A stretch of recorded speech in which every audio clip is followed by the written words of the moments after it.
పీకే తిరుపతికి వాళ్ళ కూతుర్ని తీసుకొని వెళ్ళినప్పుడు సోషల్ మీడియాలో చాలా మంది కామెంట్లు చేశారు. ఆ కామెంట్లు చేసినప్పుడు ఆ సోషల్ మీడియా వాళ్ళని అరెస్టులు చేయించిండు. సోషల్ మీడియాలో మాట్లాడే వాళ్ళని అరెస్టులు చేయించిండు, చాలా చాలా మందిని. తర్వాత వాళ్ళ ఫ్యాన్స్ పెట్టి తిట్టిపించిండు, ఇవన్నీ చేసిండు కదా. మరి ఇప్పుడు కోనసీమ జిల్లాలో ఒక 5వ తరగతి చదివే చిన్న పిల్లని అక్కడ ఉన్నవాడు పీటీ మాస్టరు, ఇది జనసేన పార్టీ నాయకుడు అంట, నాయకుడో కార్యకర్తో వాడెవ్వడో గాని పనికి మాలిన వెధవ చిన్నపిల్లకి బిస్కెట్లు చాక్లెట్లు ఆశ చూపించి పాడుపడ్డ రూమ్లోకి తీసుకెళ్లి వాడు అలా చేసిండు. వాడి మీద ఫోక్సో కేసు అనేది కూడా ఫైల్ అయింది. మరి ఇప్పుడు ఎందుకు మాట్లాడవు? అంటే నీ పిల్లలకు ఒక న్యాయం, వేరే వాళ్ళ పిల్లలకు ఒక న్యాయమా? నీ ఇంట్లో ఉన్న వాళ్ళు మాత్రమే ఆడవాళ్ళ?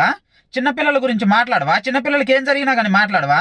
నీ బతుక్కి నువ్వు ఈ చిన్నపిల్లకి ఏం జరిగినా మాట్లాడు, అక్కడ చిన్నపిల్ల చనిపోయినా మాట్లాడు. ఇంకెప్పుడు నువ్వు మాట్లాడేది? మళ్ళీ డైలాగులు కట్టినావు కదా, ఓవర్ డైలాగులు, మోకాల మీద కూర్చోబెడతాం అవి ఇవని. ఇప్పుడు నువ్వెవడు మోకాల దగ్గర కూర్చున్నావు?